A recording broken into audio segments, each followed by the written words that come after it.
Greetings, everyone. This is James from Blue Star Spiritual Group. We're doing something a little bit different now. Some of the articles that I'm writing, I'm actually going to be doing a video as well and putting those on so that people can listen to it as well. Now, of course, one of the advantages of this is if there are things that I think of while I'm doing the video, then that's going to be added on there. So I'm going to do the first article, which is on star seeds, earth angels, volunteers, light workers, dark workers, indigo children, crystalline children, native humans.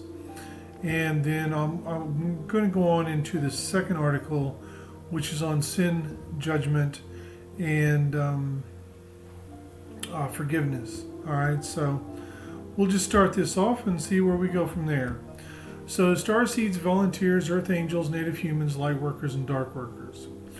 Who are they and why in the world are they here? In my opinion, star seeds, earth angels, light workers, and dark workers all fall into the category of a volunteer. Therefore, allow us to look at some of these different things and explore a little bit about the differences.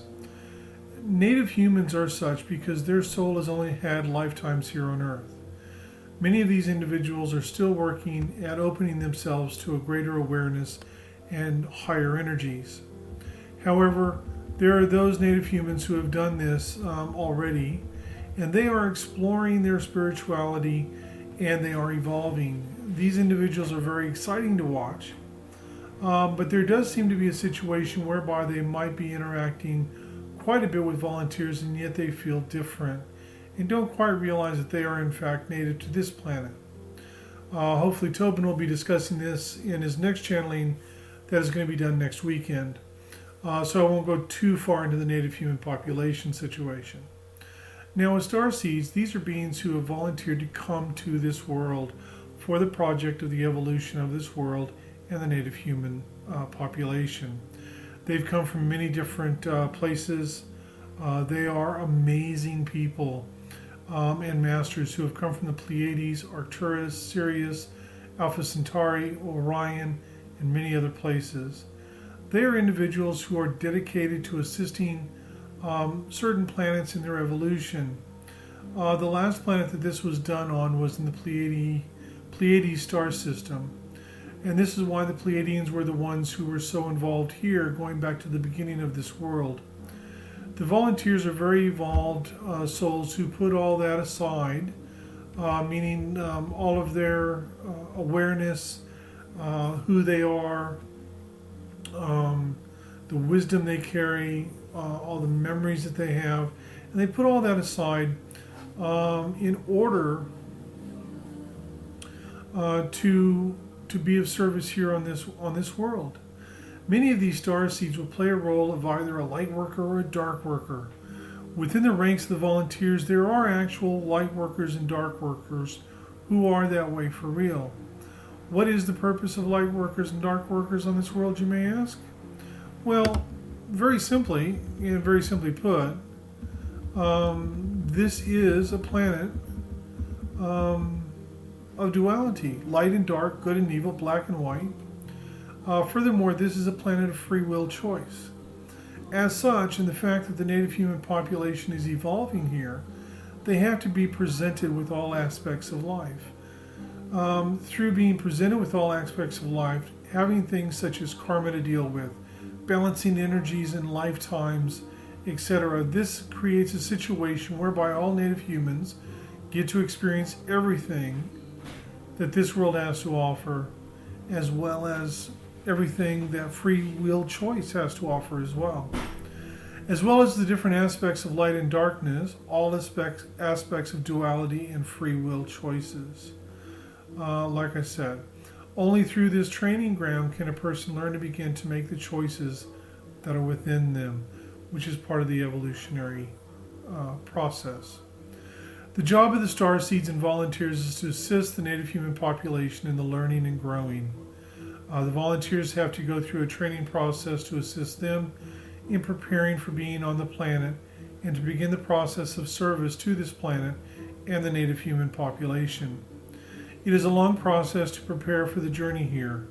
This is why most volunteers are long-term volunteers not short term.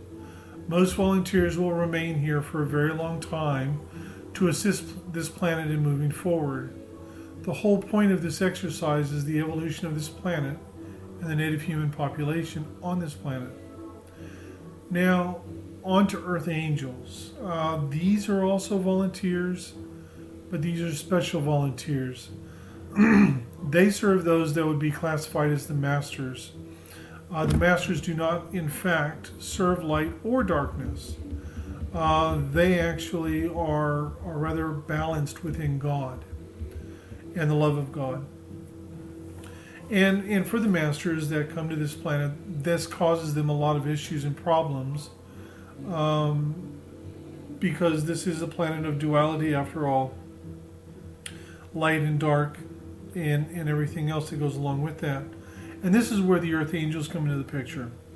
When the Masters are incarnated in a lifetime where they are in a role of being the Masters, the Earth Angels arrive and provide their assistance, many times not even being conscious of the fact that they are doing this.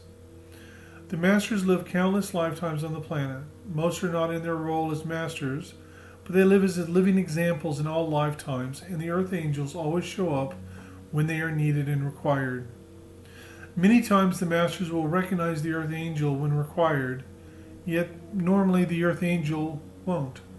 Yet they still do what they are here to do, nevertheless. Now, with the indigo and crystalline children, they are also volunteers who have been given special energies to bring into Earth and to infuse into the Earth, allowing for both volunteers and native humans in accessing greater energy that is more quantum. It is through this that it allows for greater choices made from the heart. Through this, it is allowed for the transformation to begin. Don't get me wrong, it is a long process. One thing that we all need to remember is that a lifetime here is in truth just a drop in the bucket in true reality. Things are happening in perfect alignment with God. The indigo and crystalline children have brought forth the new energies for all of us, not just one group or another. Now, there is some shake-up, shall we say. Some volunteers are leaving this world and are being replaced with new volunteers. This is not the general rule, and it is not happening with everyone. What each of you need to remember is that every volunteer are masters at what they do. One of their main jobs is to assist planets that are going through this process of evolution. Many of the volunteers that are here on Earth have done this in the Pleiades, Arcturus, Sirius, Orion, and so on and so on. When you incarnate here, you don't remember all of these things because these memories have been left behind so that you can get on with the job here. Once this is finished, many of you will move on to the next planet that is currently in its infancy in preparation.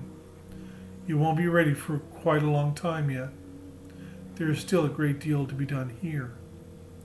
Now, one thing regarding this is that many people would ask, am I a volunteer? Well, please don't ask me because it's not my place to tell you. It is your place to discern and to come to your own awareness surrounding this. However, I will tell you that if you are here in this group, you are either a volunteer or a native human who has transcended a great deal to awaken and to move into a higher consciousness. At any rate, we are here to support each other and to assist each other in discovering the information and the knowledge that we require in moving forward. Now, being a volunteer on this planet is not easy. It's very difficult. We are, in essence, living examples. We go through all sorts of stuff. We experience a lot to give us understanding and awareness and compassion and things like this. But we are coming to a point where things are changing, and it's up to each one of us to start living our life from our heart in every moment. Now we're going to move on to sin, judgment, and forgiveness. This topic, in my opinion, is an important one. We shall look at each one of these one at a time. Sin is mentioned in the Bible, and its creation as such is done by Eve in the Garden of Eden, which is known as original sin. Because of this act, each person born on this world is born a sinner, according to Christianity. Therefore, the only way through this is to ask God regularly for forgiveness of our sins. But is sin real? In truth, no sin is actually real. God does not sit on a cloud and take notes of every decision and choice that we make. He has given each person the ability to make their own choices. We make a choice, and sometimes it's a good choice, sometimes it's not so good. However, from our choices we learn and grow and generally become better people from the experiences. As far as Adam and Eve in the Garden of Eden, I'm going to be addressing this in a separate video that I'll be doing, so I won't go into great deal detail on that in this moment. However, it is important to remember through our choices and through our experiences, we have a tendency to regret choices and things that we've done. And I wanted to mention that for a very simple reason. If you've learned from a situation that you've been in, choice that you've made, and it's made you a better person, you can't regret it. Because if you regret it, you're basically saying, I regret becoming a better person. Know what I mean? Now, sin is a creation utilized to remove people from knowing that they are just as connected to God as anyone else is, that they are sacred just as everyone else is. Furthermore, sin is a great way of creating guilt and remorse in people, and it's not necessary. You see, sin has also caused great disruption and tremendous sadness in people. There was a man who had 2 daughters. One daughter passed from cancer and the other daughter had drowned. The man was a devout Catholic, and the daughter that passed from cancer, although very, very sad, was okay because for him he knew that she was in heaven. For the daughter that drowned, though, he didn't know if it was a suicide or not. This was not okay because suicide is an unforgivable sin. She would be hit in hell for all eternity with no get out of jail card. Think about it. Would God create something that would bring such suffering to people? Would God create something that would cause people to question even their own sanity and question every little thing that they do? I know that as I grew up as a Christian, I was always taught that God is pure, unconditional love. Then I truly experienced God's pure, unconditional love in 1989. I can tell you that God does not judge us. God does not view us as sinners, and He has nothing but love for all life and every single living thing in this entire universe. We need to move away from the word sin. We have experiences, and from these we learn and grow, which moves us to the next item. Judgment is without a doubt one of the most useless exercises that we do. We judge others as well as ourselves to the nth degree. And for what? Many people who judge others do so simply to make themselves feel better about themselves. It has nothing to do with the actual judgment of the other person. It's the person going, well, although I don't like myself, what you have done is so much worse, so I will judge you and put you down, and that will make me feel better about me. The one problem with this mentality, unfortunately, is that it doesn't actually work. At times we are told over and over again that we aren't good enough, or strong enough, or smart enough, or whatever. We are told this so much that we start believing it. Come close. I have a secret to tell you. They were wrong. You are good enough, smart enough, and strong enough for anything. If you weren't, you wouldn't even be here to begin with. Judgment does nothing but keep us down and keep us in control. If you want to begin to experience real freedom, stop all judging of others and of yourself. It's interesting that in the Bible it says, "Judge not lest ye be judged." Yet it seems that no one ever remembers that or lives it. We are here to make choices in our lives and to do the things that we need to in order to live, learn, and grow. If we treat each other and ourselves with love and being mindful of the fact that we are all sacred, it is through this act of treating each other as being sacred and without judgment, but rather recognizing that each of us have the right to make the choices in our lives, then it can change your life. You discover that you can become much more tolerant of others, as well as more tolerant of yourself. By not buying into judgments of others, you actually become more empowered, and it assists in you believing more of yourself. The less you judge and the less judgment you accept towards you, the happier you will also find yourself. There is no point in judging yourself or anyone else. We are all on this journey together, even though we are not necessarily on the journey at the same time for the same reasons. Be more concerned with your life and your path and living your life from your heart.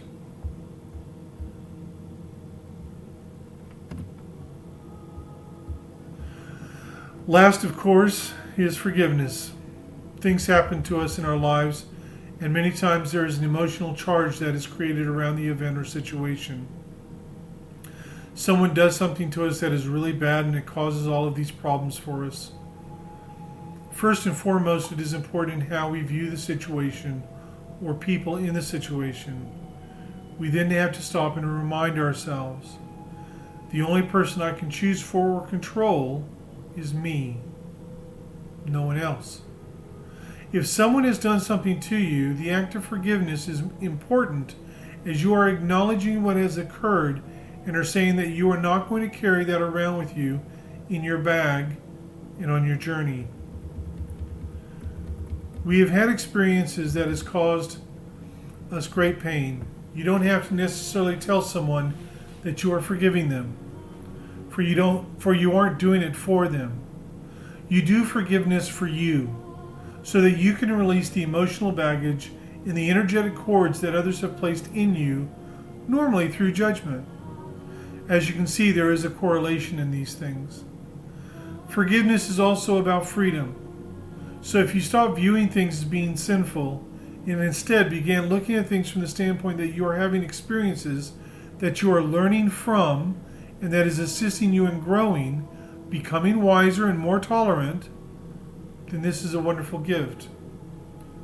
Then you stop judging others and judging yourself. You forgive yourself for any harm you have brought to others, and you forgive others for any harm that they have brought to you. You know that the forgiveness has truly happened when you can see someone that you feel has wronged you and you have no emotional attachment left. Again, no judgment and no time limits. You keep doing these things until you can finally feel the freedom rising up inside of you. Remember, not only are you sacred, but so is everyone else. So start with treating yourself as sacred, and then start treating everyone else the same way. It's a good way to begin to change the world, starting with yourself. Blessings and peace and love. Now, that's the two articles. I'd like to finish this very simply with a blessing in light language. I'm loving doing the videos because I can speak in light language and you guys can hear the light language being spoken, which is really cool. Kila protonoma kita dikira tala ito utosha pratke pratela protomota kata tala protonone yala adamo kitikarte tala ito nomoeta kata yela protonoita kata tie protomoit kinia yela protonoiti sniki protonoita laie mokara pareto tolo protomot ke te amotoshte yala anomota omonta kita lamashna. Many blessings. Have a great day.